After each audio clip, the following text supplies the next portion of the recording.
کہیں دور ایک خوبصورت جنگل تھا جہاں مختلف قسم کے پرندے، جانور اور مخلوق آباد تھی۔ یہ جنگل درختوں، پھولوں اور دریاؤں سے بھرپور تھا۔ اسی جنگل میں ایک ننھی سی چڑیا بھی رہتی تھی جس کا نام چاندنی تھا۔ چاندنی بہت خوش مزاج اور ہنرمند تھی۔ وہ ہمیشہ اپنے لیے خوراک تلاش کرنے، گھر اور اپنے بچوں کا خیال رکھنے میں مصروف رہتی تھی۔ جنگل کے دوسرے کونے میں ایک بہت بڑا ڈائناسور رہتا تھا جس کا نام زراور تھا۔ زراور بڑا اور خوفناک تھا اور سب جانور اس سے ڈرتے تھے۔ اس کی گرجدار آواز اور طاقتور جسم نے سب کو ڈرا رکھا تھا، لیکن زراور کے دل میں ایک کمی تھی۔ وہ بہت تنہا تھا، کوئی اس کے پاس بیٹھنے یا بات کرنے کی ہمت نہ کرتا تھا۔ ایک دن چاندنی نے اپنے بچے اپنی سہیلی کے پاس چھوڑنے کا سوچا تاکہ وہ جنگل کے دوسرے حصے میں جا کر دانا لا سکے۔ سنو چمکی بہن، میں جنگل کے دوسرے حصے میں دانا چگنے جا رہی ہوں۔ وہاں بہت زیادہ مقدار میں دانا ملے گا۔ میں وہاں سے دانا لے آؤں گی تو سردیاں اچھی گزر جائیں گی۔ چاندنی، تم جنگل کے جس حصے میں جا رہی ہو وہاں بہت خطرناک ڈائناسور زراور رہتا ہے جو بہت خطرناک ہے۔ تمہیں کچھ ہو نہ جائے۔ چمکی، کیوں ڈرتی ہو؟ میں جلدی جاؤں گی اور دانا لے کر شام تک آ بھی جاؤں گی۔ تم بس تب تک میرے بچوں کا خیال رکھنا۔ ٹھیک ہے بہن، میں خیال رکھ لوں گی، مگر تم بھی اپنا خیال رکھنا۔ چاندنی اپنے بچے چمکی کے پاس چھوڑ کر دانا لانے چلی گئی۔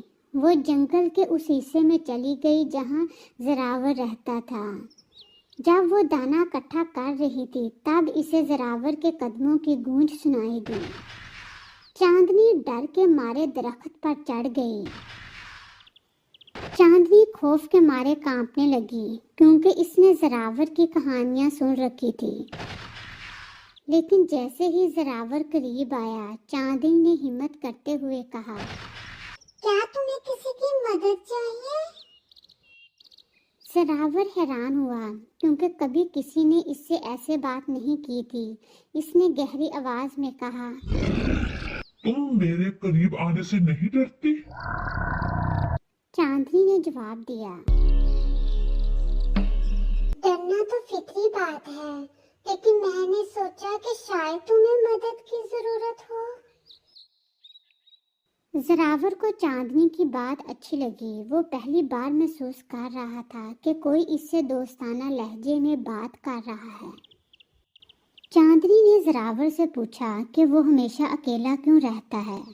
زراور نے بتایا کہ اس کی جسامت اور خوفناک آواز کی وجہ سے سب اس سے دور رہتے ہیں۔ چاندنی نے مسکراتے ہوئے کہا، بعض اوقات لوگ آپ کے ظاہری روپ سے ڈرتے ہیں، لیکن آپ کے دل کے جذبات کو نہیں سمجھتے۔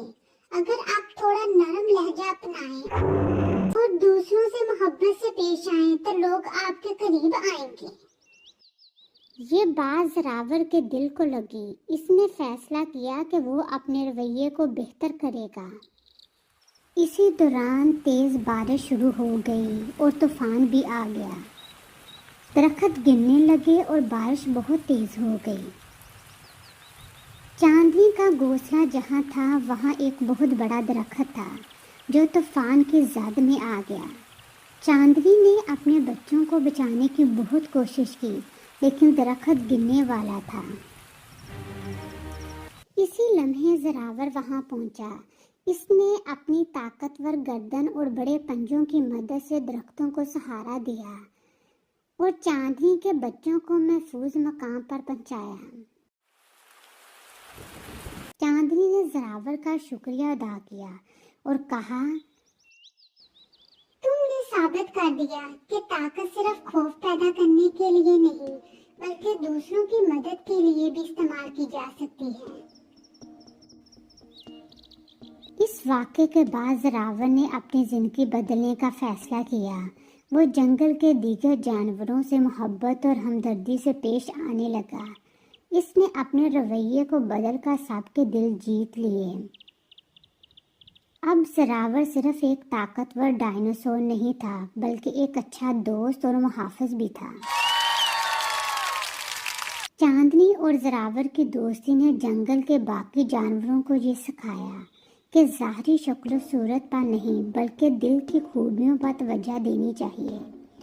یہ کہانی یہ پیغام دیتی ہے کہ طاقت کا صحیح استعمال دوسروں کی مدد اور بھلائی کے لیے ہونا چاہیے اور ہمدردی سے دلوں کو جیتا جا سکتا ہے۔ چاندنی اور زراور کی دوستی کی کہانی پوری جنگل میں مشہور ہو گئی۔ وہ دونوں ایک دوسرے کے بہترین دوست بن گئے اور ان کی دوستی نے جنگل میں محبت، ہمدردی اور تعاون کا ماحول پیدا کیا۔ Subscribe to my channel. Subscribe to my channel.